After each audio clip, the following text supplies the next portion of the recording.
Lucas 1, 67 a 75.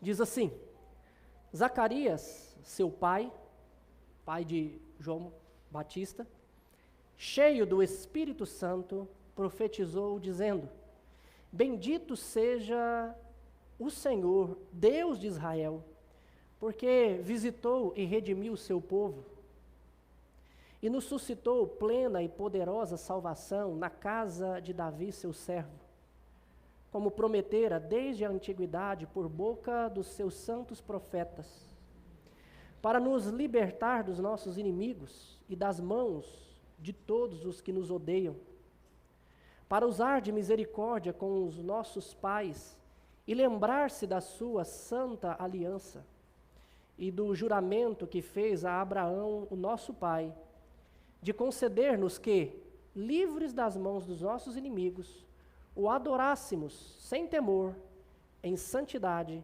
e justiça perante Ele, todos os nossos dias. Todos os nossos dias. Quando estamos cheios do Espírito Santo, Isabel, cheia do Espírito Santo, disse: Bendito és tu entre as mulheres, dizendo a Maria, porque carregava Jesus no ventre.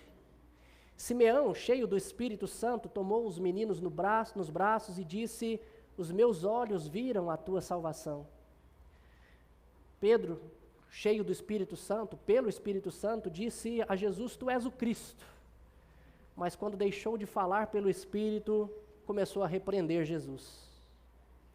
Nós temos que ter cuidado, irmãos, para não comemorarmos o Natal vazios do Espírito Santo. E comemorar algo tipo o espírito natalino que inunda as pessoas. E começar a comemorar festas e mais festas, e um momento bom, um momento de esperança à parte de Cristo Jesus. E esquecermos daquilo que verdadeiramente significa o Natal. Talvez você possa pensar: pastor, a gente sempre lembra de Jesus. Mas não é simplesmente lembrar do nome Jesus, ou que Jesus nasceu nesse dia. Porque começa por aí, até chegar um ponto de nós esfriarmos totalmente do verdadeiro significado do Natal. Muitos de nós lembramos de Jesus, mas nós comemoramos as festas e outras coisas. E nós temos que tomar cuidado com isso. E Zacarias aqui profetiza algo a respeito desse Jesus que eu gostaria de tratar com os irmãos. O contexto aqui, o período era de desesperança, de dificuldade, de sofrimento, de injustiça. Era um período de pesados impostos. O povo de Israel era vassalo do Império Romano. Eles tinham que pagar impostos pesados ao Império Romano. Então, a miséria tomava conta daquela nação, tomava conta daquele povo, de tal forma que os ricos de Israel exploravam seus próprios irmãos, e a injustiça corria solta. E então vem o nascimento de uma criança que traz esperança àquele povo.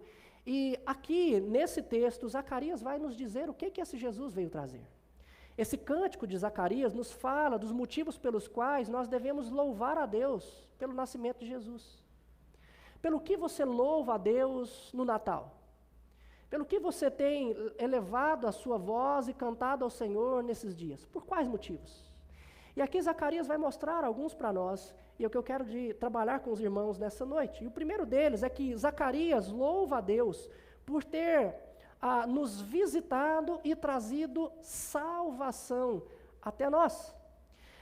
Quando Jesus veio nascer, ele não veio trazer um espírito natalino, mas ele veio trazer salvação. Versículo 68, Zacarias diz: Bendito seja o Senhor, Deus de Israel, porque nos visitou e nos redimiu, ou redimiu o seu povo.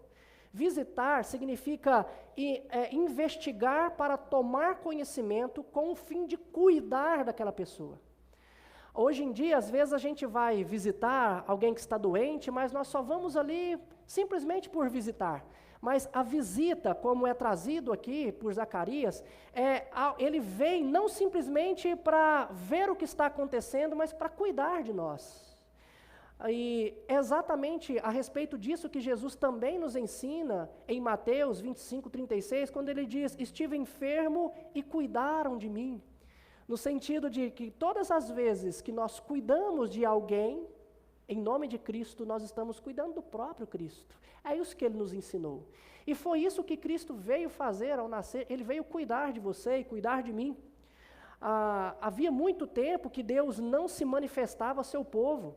Houve um intervalo de mais ou menos 400 anos, que nós chamamos de período intertestamentário, entre o último livro do Antigo Testamento e o primeiro livro do Novo Testamento. 400 anos que Deus não falava, que Deus ficou em silêncio.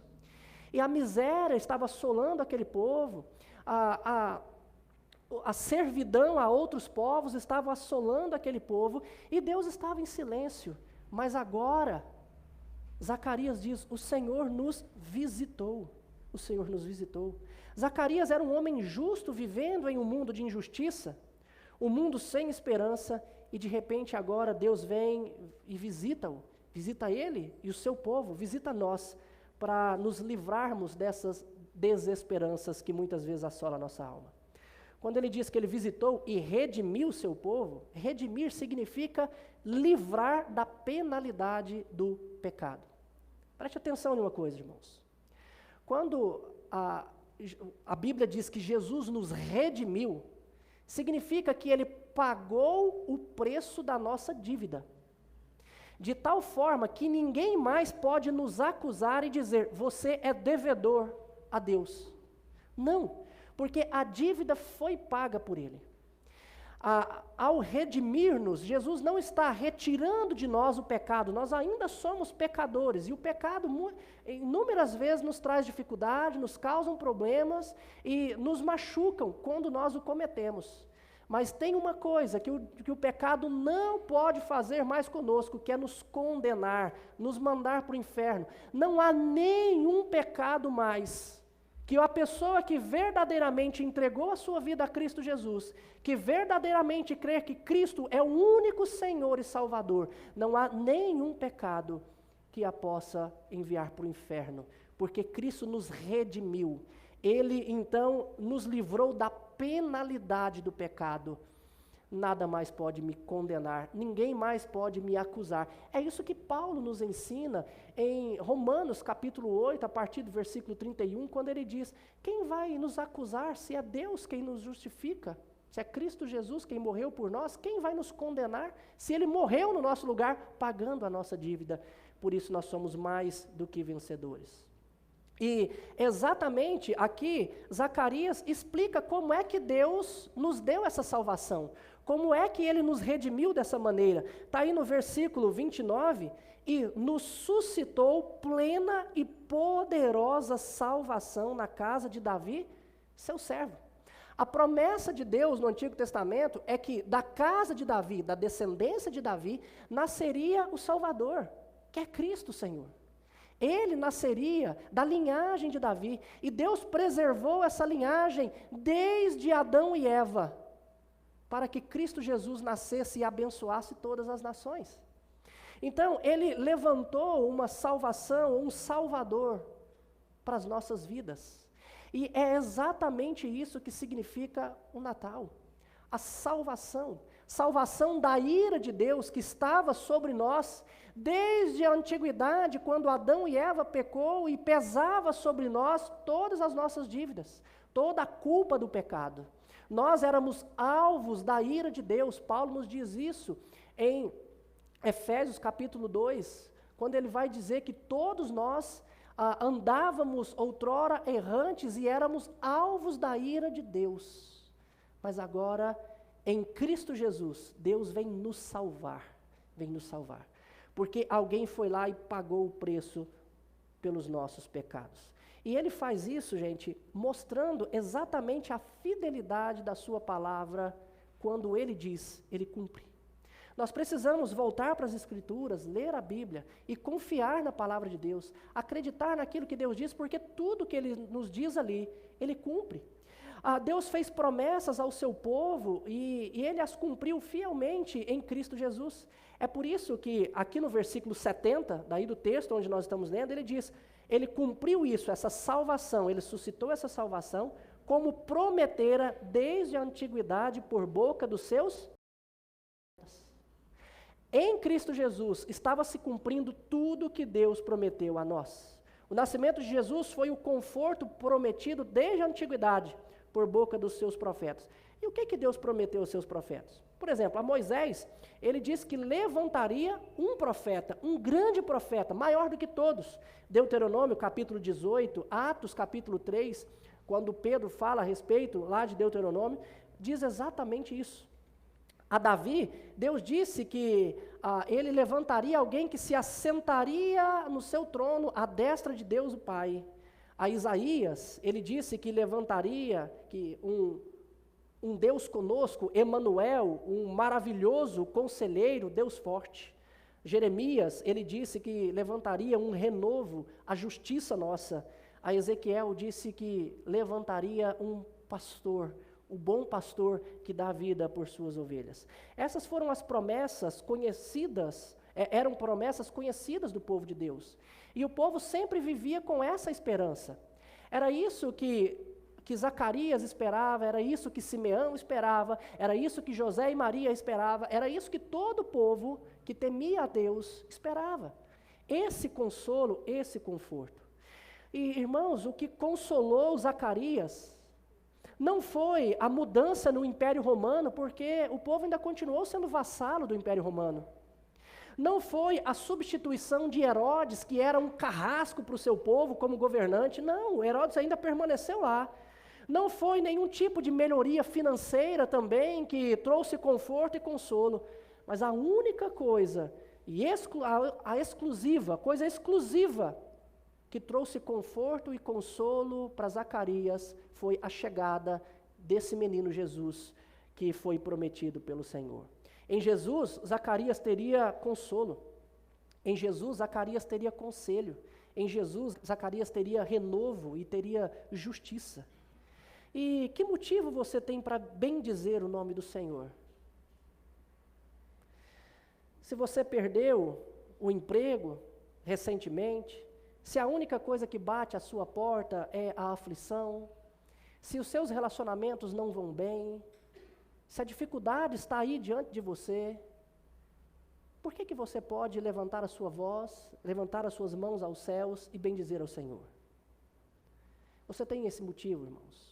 Um motivo maior do que qualquer coisa, assim como Zacarias, porque você tem um profeta para te exortar quando você estiver indo para o caminho errado. Você tem um pastor para te guiar quando você não souber a direção. Você tem um consolador para te confortar no meio da aflição. É isso que significa o Natal. O Natal não é troca de presentes. Embora a gente possa fazer isso no Natal. Mas o Natal é muito mais do que isso. O Natal significa que alguém veio e pagou toda a nossa dívida, nos dando de presente a salvação. Não há presente mais grandioso do que esse, a salvação em Cristo Jesus. E outra coisa que Zacarias mostra para nós é que ele louva a Deus por ter nos libertado das mãos dos nossos inimigos.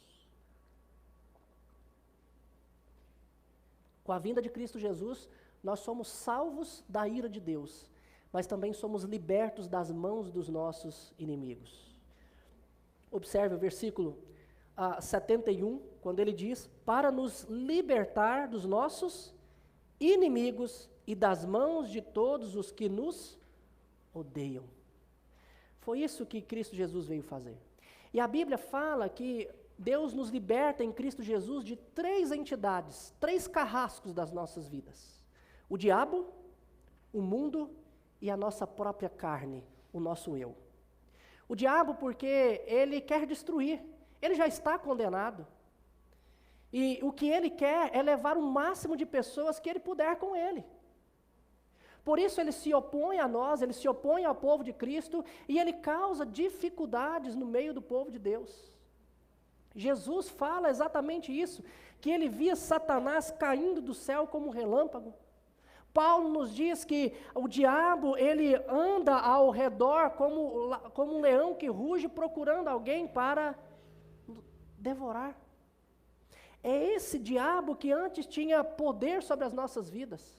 Irmãos, nós não podemos aqui usar meio termos, porque aquele que está debaixo da graça de Cristo Jesus, que entregou a sua vida para Cristo Jesus, está sob o poder e o domínio de Cristo. Mas aquele que ainda não fez isso, não se engane, está sob o poder do diabo. A única maneira de alguém se libertar das mãos do diabo é entregando a sua vida a Cristo, dizendo: Jesus, eu entendo que o Senhor é Salvador, eu entendo que o Senhor é Senhor dos senhores, e eu quero que o Senhor seja o Senhor da minha vida, que o Senhor me salve, eu entrego a minha vida a Ti. Não há outro meio de sermos libertos do diabo a não ser dessa maneira. Existem muitas pessoas que têm medo do diabo, que às vezes correm para a igreja, pedem outras pessoas para orarem por ele, mas não tomam uma decisão por Cristo Jesus. Meu irmão, eu te digo, não adianta, porque alguém que ainda não entregou assim, a vida a Cristo Jesus, está sob o poder do diabo. Mas aqui Jesus veio nos libertar disso. Esse é um grande inimigo. Outro inimigo nosso é a própria carne. Quando não tínhamos fé em Cristo Jesus, nós andávamos seguindo a inclinação da nossa carne e fazendo a vontade do mundo. É isso que Paulo nos diz em Efésios capítulo 2, versículo 3. Andando de acordo com os nossos pensamentos e sofremos por isso. Nós não conseguíamos ir contra a nossa carne, mas agora, sim, nós podemos lutar, uma vez que Cristo Jesus veio para nos libertar de nós mesmos. Quando nós entregamos a nossa vida para Cristo Jesus, nós temos agora como lutar contra o pecado. Eu tenho plena consciência do pecado em Cristo Jesus, eu sei o que é errado, o que é pecado, e eu tenho força para lutar contra ele. Muitas pessoas às vezes chegam no gabinete dizendo: pastor, eu estou em pecado dessa maneira, mas eu não tenho força para lutar. Irmãos, todos nós temos. Porque o Espírito Santo é concedido a nós.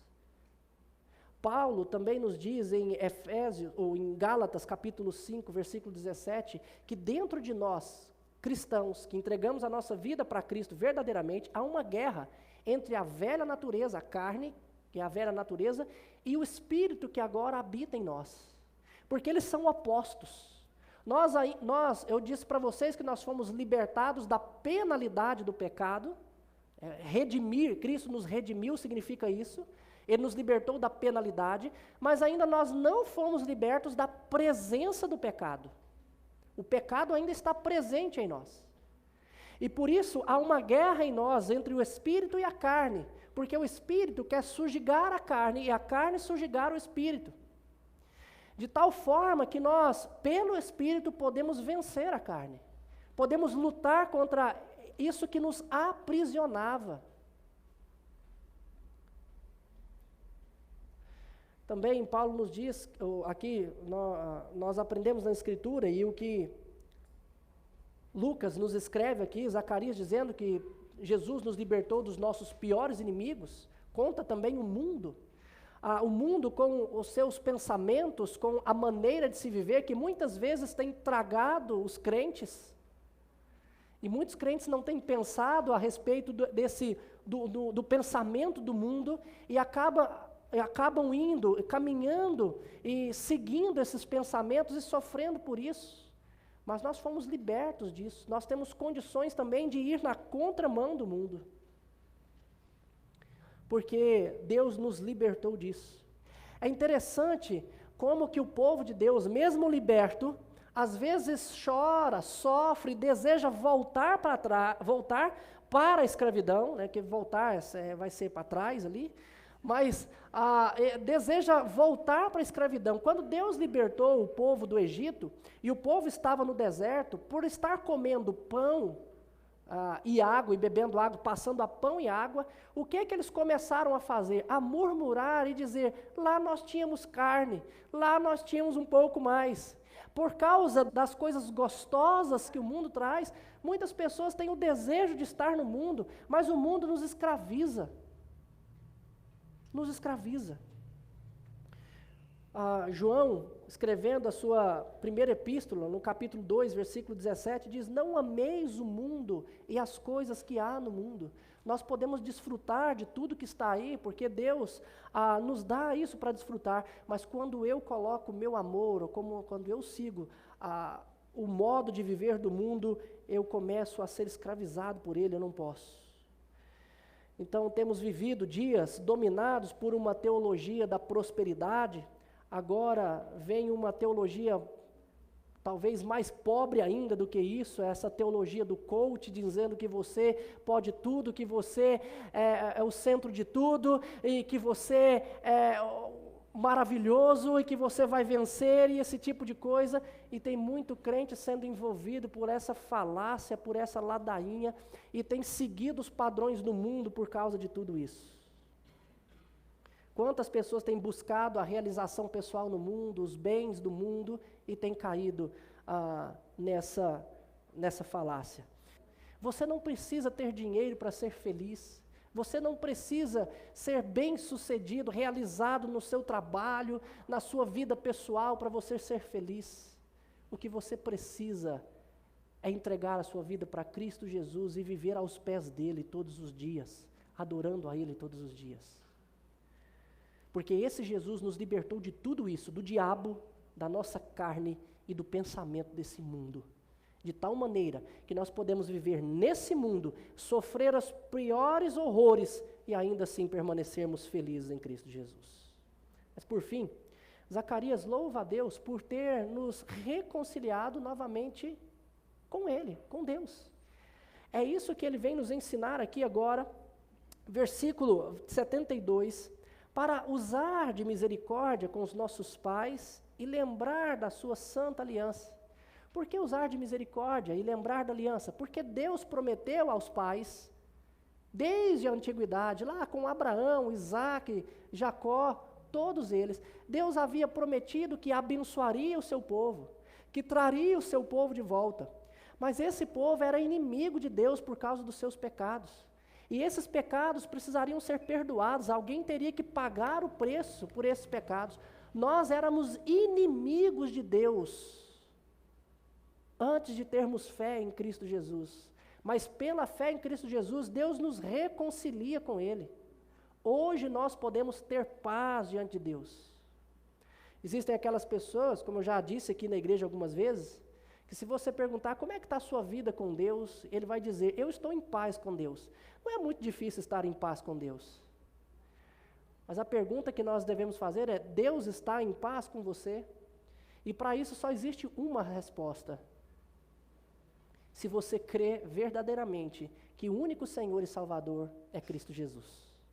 Porque a paz só pode vir até nós por meio de Cristo Jesus. Ele é a nossa paz. Ele conquistou a paz por todos nós. E aqui é isso que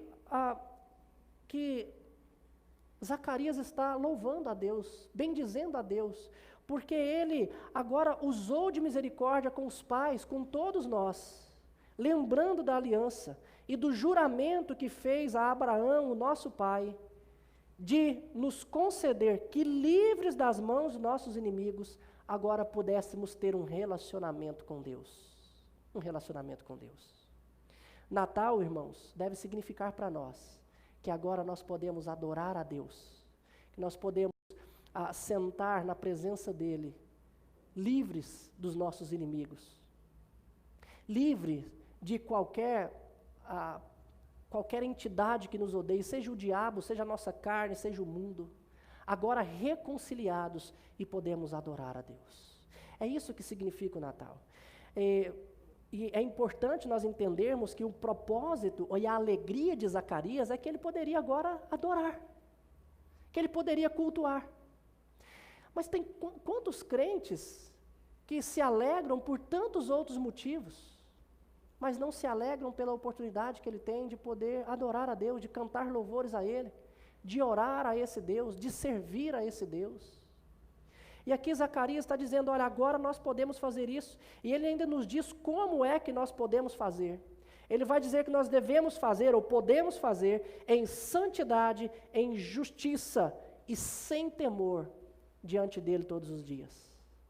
Nós podemos adorar a Deus agora sem temor. Deus não está irado mais conosco. Cristo Jesus carregou a ira de Deus que estava sobre nós, carregou na sua carne. Deus pode, às vezes, nos corrigir. Ele pode privar-nos da luz do seu rosto quando nós estamos em pecado, mas Ele não está irado mais conosco. Eu posso chegar diante dEle, pedir perdão, e Ele me perdoa. E Ele cuida de mim, porque Ele é um Pai amoroso. A ira foi carregada. Eu não preciso temer mais. Em Hebreus, o escritor de Hebreus diz que nós podemos entrar com intrepidez no Santo dos Santos. Ou seja, nós podemos entrar com ousadia na presença de Deus, porque agora nós somos filhos, e manter comunhão com Ele. Mas o interessante é que lá em Hebreus, nesse mesmo texto, ele diz, mas não deixem de congregar como é costume de alguns.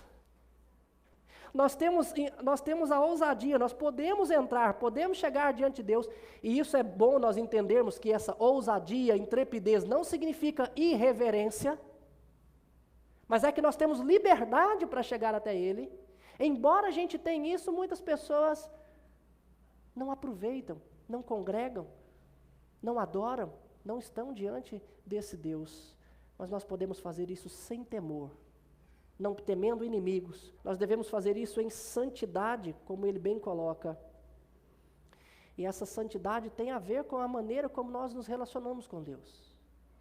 Quando Deus nos resgatou e nos tirou do império das trevas, Ele estava nos santificando, nos separando. Mas a esses que Ele separou, ou que Ele santificou, Ele também diz, andai em santidade, ou se santifiquem na força do Espírito Santo. Quando Paulo escreve aos Romanos, ele fala exatamente isso, aos Coríntios, ele diz aos santos que estão em Corinto, chamados para serem santos, a eles é que eu estou escrevendo. Ou seja, Paulo está dizendo que eles são santos porque foram separados, mas foram separados para se santificarem, ou para serem santificados todos os dias. Portanto, uma outra coisa que nós precisamos lembrar é que Cristo veio aqui nos resgatar, pagar a dívida do nosso pecado, não para que a gente continue andando em pecado, mas para que agora a gente viva uma vida diferente em santidade. E é por isso que Paulo vai nos ensinar em Efésios a despir-nos do velho homem e vestir-nos de um novo homem. Como que eu vou tirar a roupa velha e vestir a roupa nova? Eu tenho que deixar de mentir e falar a verdade. Eu preciso deixar de furtar, mas trabalhar. Não pode sair da minha boca palavra torpe, mas tem que sair aquela que é boa para a edificação. E é assim que Paulo vai ensinar os Efésios, a igreja de Efésios, a ser igreja. Porque Cristo Jesus pagou um preço por nós e nos chamou para Ele, para que a gente pudesse adorá-lo sem medo, mas em santidade. O crente precisa lutar para ser uma pessoa santa, uma pessoa justa, correta diante de Deus. E por último, o que ele mostra aqui é que nós precisamos andar em justiça.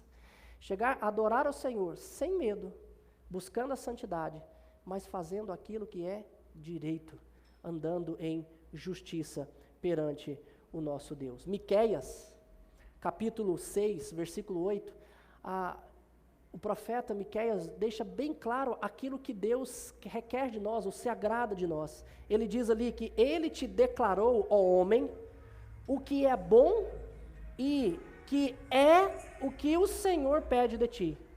O que é bom e o que o Senhor pede de nós? Que pratiques a justiça, que ames a misericórdia e andes humildemente com o teu Deus todos os dias.